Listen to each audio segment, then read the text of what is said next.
नमस्कार। मैं डॉक्टर चंदनबल शर्मा आज आपको बीए पार्ट थर्ड में भारत के भूगोल में भारत में लौह एवं इस्पात उद्योग के बारे में बताने जा रहा हूँ। भारत में औद्योगिक विकास काफ़ी पुराना है। यहाँ यूरोप में औद्योगिक क्रांति से पूर्व उद्योग विकसित थे। भारतीय दस्तकार कारीगर कपड़ा बनाने वाले बर्तन, बांस के उपकरण, लकड़ी व चमड़े की वस्तुएं बनाते थे। भारत में औद्योगिक विकास का प्रारंभ वास्तव में 1854 में हुआ, जब भारतीय पूंजी निवेश में मुंबई में सूती वस्त्र कारखाने की स्थापना हुई। इसके बाद 1955 के निकट सिरसा में स्कॉटिश पूंजी से प्रथम जूट मिल की स्थापना हुई। स्वतंत्रता प्राप्ति के बाद 1948 में प्रथम औद्योगिक नीति लागू कर उद्योगों को विकास की गति दी। इसके बाद विभिन्न पंचवर्षीय योजनाओं में उद्योगों को विकास किया गया। अब हम बात करते हैं लौह एवं इस्पात उद्योग, iron and steel industry in India. लौह इस्पात उद्योग को वर्तमान सभ्यता का आधारभूत स्तंभ माना जाता है, क्योंकि अन्य उद्योगों में प्रयुक्त मशीनें, यातायात के साधन, रेल की पटरी, जहाज आदि बड़ी सभी वस्तुओं से लेकर के सुई तक की छोटी से छोटी वस्तु के निर्माण में भी लोहे की आवश्यकता होती है। इसी कारण किसी देश के आर्थिक विकास तथा इस्पात उत्पादन स्तर में परस्पर अनुकूल संबंध पाया जाता है। अर्थात इस्पात उत्पादन सूचकांक उच्च होने होगा तो उस देश का आर्थिक विकास का स्तर भी उच्च होगा। उदाहरण के लिए अमेरिका में प्रति व्यक्ति इस्पात उपभोग 700 किग्रा है, रूस में 530 किग्रा है, जबकि भारत में केवल 14 किग्रा प्रति व्यक्ति है। भारत में लौह इस्पात उद्योग का प्रारंभ प्राचीन काल से हो गया था।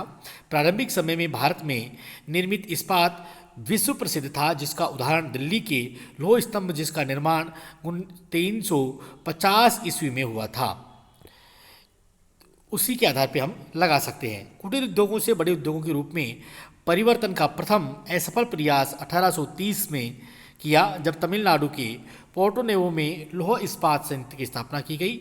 इसके बाद कोयम्बटूर, वीरभूमि, कालाधुंगी में बड़े इस्पात संयंत्रों की स्थापना की गई, जो आशा के अनुरूप विकसित नहीं हो सके।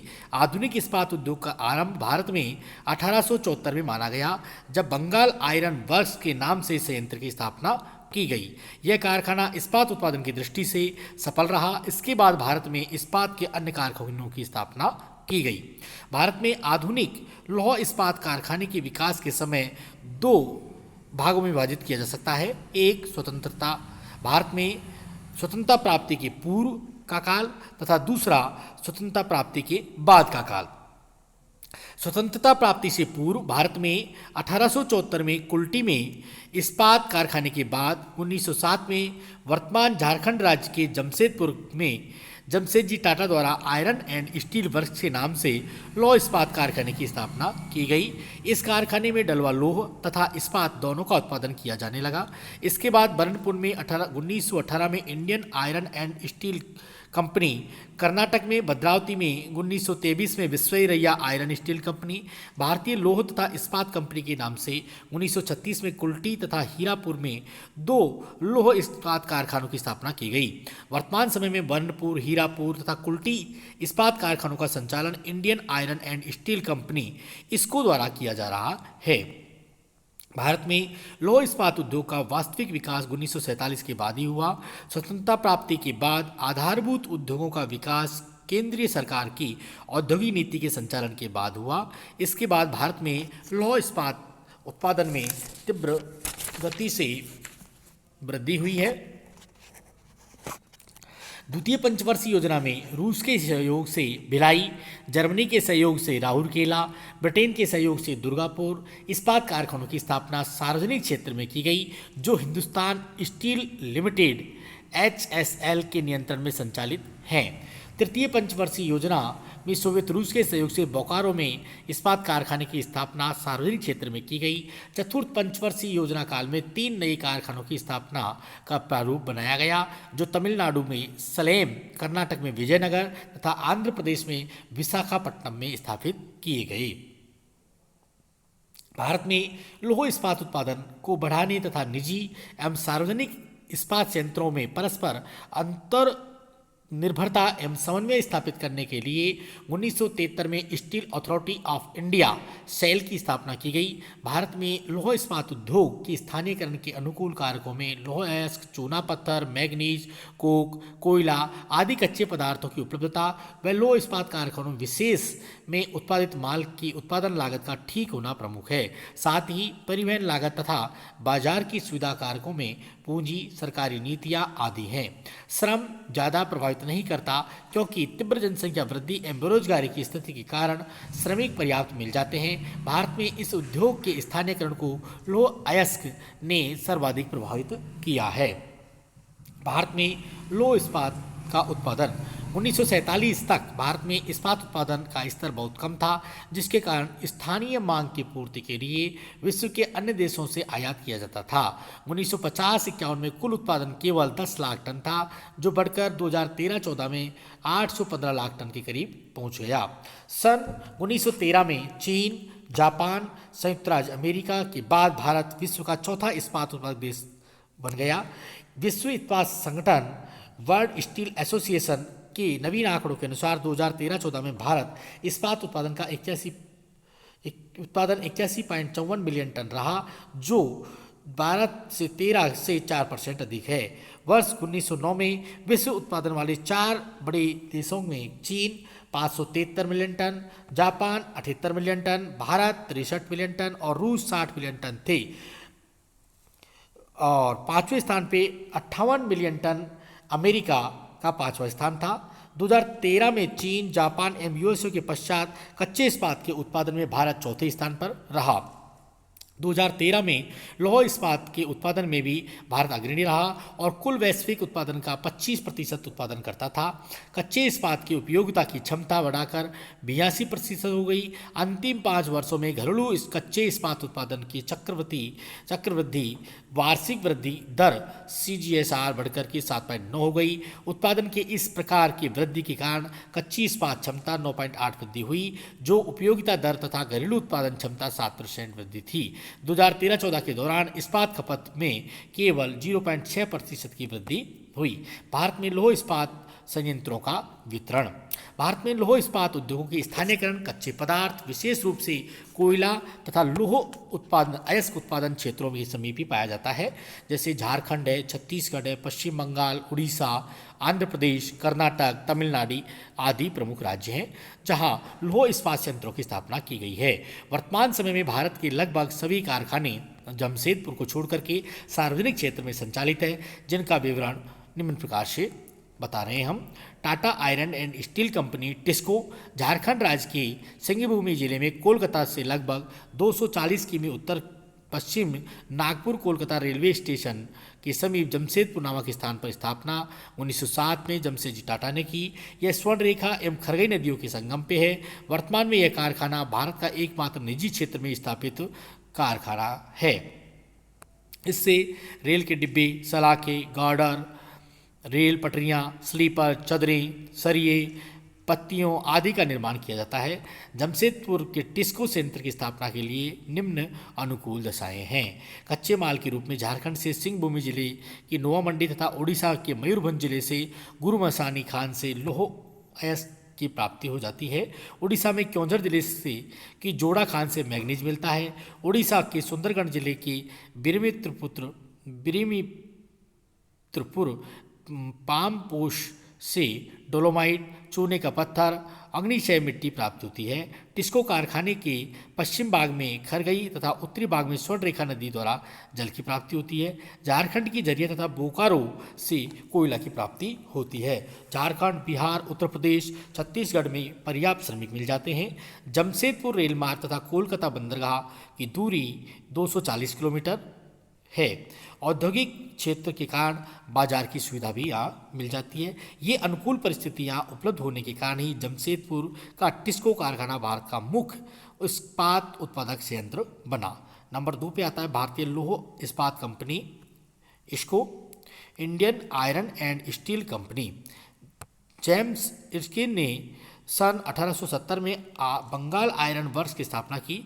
1875 में कुल्टी तत्कालीन केडवा में इस्पात उत्पादन प्रारंभ हुआ। इसके लिए वर्तमान में झारखंड के सिंहभूमि जिले में पासिंगरांगपुर स्थान पर सन 1909 में प्रथम लौह इस्पात अयस्क की स्थापना की गई। इसके बाद सन 1918 में इसको की स्थापना की गई तथा G.H.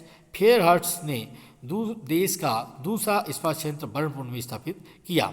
इस समय परिवहन बैलगाड़ियों से किया गया तथा प्रथम ब्लास्ट की भट्टी सन 1922 तथा द्वितीय 1924 में संचालित की गई। वर्तमान में इसको के अंतर्गत कुल्टी, बर्नपुर, हीरापुर 3 इस्पात संयंत्र हैं। इन सभी का सन 1978 में सार्वजनिक कंपनी शेल द्वारा संचालन हो रहा है। इसको कंपनी वास्तविक गठन सन 1972 में सरकार द्वारा इन तीनों संयंत्रों का प्रबंधन अपने हाथ में ले लिया गया। तीनों इस्पात संयंत्र आसनसोल कोलकाता रेल मार्ग पर कोलकाता बंदरगाह से 227 किलोमीटर की दूरी पर स्थित है। हीरापुर में ढलवा लोह तथा बर्नपुर में केवल इस्पात पिंड तैयार किया जाता है। यहाँ पर लोह इस्पात उत्पादन निम्नलिखित परिस्थितियाँ अनुकूल है। इन कारखानों में कोयला 125 किमी दूर रानीगंज झरिया से प्राप्त हो जाता है। लोह अयस्क मुख्य रूप से झारखंड के सिंहभूमि जिले में तथा लोहागुआ, क्योंझर, केंदुरगढ़, मयूरगंज तथा कोल्हान खानों से मिलता है। संयंत्र के लिए स्वच्छ तथा पर्याप्त जल दामोदर नदी, बराकर नदी से मिलता है। उड़ीसा में मैग्नीज, चाईबासा तथा चूना वीरमित्रपुर सिंहभूमि में पत्थर की प्राप्ति हो जाती है। Number 3, Visvesvaraya iron and steel company limited. यह कारखाना कर्नाटक के शिमोगा जिले में स्थित है, भद्रावती नदी पर। इसकी स्थापना 1923 में मैसूर के तत्काल शासक अमेरिकी कंपनी की सहायता से किया। राउरकेला इस्पात कारखाना द्वितीय पंचवर्षीय योजना में जर्मनी के सहयोग से ओडिशा के सुंदरगढ़ जिले में राउरकेला संयंत्र की स्थापना की गई। भिलाई इस्पात कारखाना, इस इस्पात संयंत्र का उत्पादन की दृष्टि से वर्तमान में भारत का सबसे बड़ा इस्पात कारखाना है। इसे 1959 में इस्पात का उत्पादन किया जा रहा है। द्वितीय पंचवर्षीय योजना से सोवियत रूस की सहायता से छत्तीसगढ़ के दुर्ग जिले में स्थापित किया गया। वर्तमान में यह संयंत्र सार्वजनिक क्षेत्र सेल के अधीन संचालित है। दुर्गापुर एकीकृत इस्पात संयंत्र दुर्गापुर द्वितीय पंचवर्षीय योजना में ब्रिटिश सरकार की सहायता से पश्चिम बंगाल के वर्धमान जिले में आसनसोल और कोलकाता रेल मार्गों पर दामोदर नदी के किनारे इसकी स्थापना की गई। बोकारो एकीकृत लौह इस्पात कारखाना झारखंड राज्य के हजारीबाग जिले में बोकारो नामक स्थान पर 1964 में रूस की सहायता से स्थापित किया गया। सलेम इस्पात कारखाना, यह विशेष एवं मिश्र इस्पात एवं लौह मिश्र का कारखाना है। इस इस्पात उत्पादन का निर्माण विशेष प्रकार के इस्पात हेतु तमिलनाडु के सलेम जिले में किया जाता है, जो चेन्नई कम्मटूर रेल मार्ग पर स्थित है। विशाखापट्टनम इस्पात संयंत्र, यह इस राष्ट्रीय इस्पात निगम लिमिटेड RINL के अधीन सार्वजनिक क्षेत्र का कारखाना है। यह आंध्र प्रदेश के विशाखापट्टनम बंदरगाह के तटवर्ती क्षेत्रों में स्थित है। विजयनगर इस्पात कारखाना पूर्णतः भारतीय तकनीकी पर आधारित इस संयंत्र की स्थापना कर्नाटक के बेलारी जिले के हॉस्पेट में निर्मित किया गया। हॉस्पेट क्षेत्र में उत्तम लौह अयस्क के भंडार विद्यमान है, जो इस कारखाने की स्थापना के मुख्य आधार हैं। इसके अतिरिक्त भारत में नई औद्योगिक नीति द्वारा इस्पात उद्योगों को पहले सार्वजनिक क्षेत्र में आरक्षित श्रेणी में थे, लेकिन अब बाहर कर दिए गए हैं, जिसके कारण नवीन उद्योगों की स्थापना निजी क्षेत्र में अब आसानी से की जा सकती है। इसका प्रभाव इस्पात संयंत्रों के निर्माण पर भी पड़ रहा है। ओडिशा के देवताड़ी में निजी इस्पात कारखाने की स्थापना की जा रही है। महाराष्ट्र में इस्पात उद्योग लिमिटेड द्वारा रत्नागिरी जिले में डोलवी नामक स्थान पर इस्पात कारखाने की स्थापना की जा रही है। यहाँ पर 1.6 मिलीमीटर मोटी इस्पात चादरों का निर्माण भी किया गया है। सेल के अधीन ही महाराष्ट्र के इलेक्ट्रोस्लेम लिमिटेड चक्रपुर महाराष्ट्र में अन्य इस्पात संयंत्र हैं। इनके अतिरिक्त सनफ्लैग कंपनी ने नागपुर में भंडार में एक छोटे इस्पात संयंत्र की स्थापना की है। दाईतारी इस्पात संयंत्र तथा पास्को संयंत्र पारादीप, देवली, रत्नागिरी अन्य प्रमुख नवीन संयंत्र हैं। लौह इस्पात का व्यापार भारत, रूस, New Zealand, Iraq, Iran, Kuwait, Sri Lanka, Malaysia, Bangladesh, Myanmar, Tanzania, संयुक्त अरब अमीरात, कीनिया आदि देशों से करता है। भारत की सार्वजनिक प्रबंधन संस्थान सेल विश्व के अन्य देशों जैसे मैक्सिको, दक्षिण अफ्रीका तथा पश्चिमी एशिया के अन्य देशों को इस्पात निर्यात की संभावनाओं का प्रयास कर रहा है, जिससे भारत लौह इस्पात उद्योग में अपना अग्रणी स्थान बना सके। Thank you.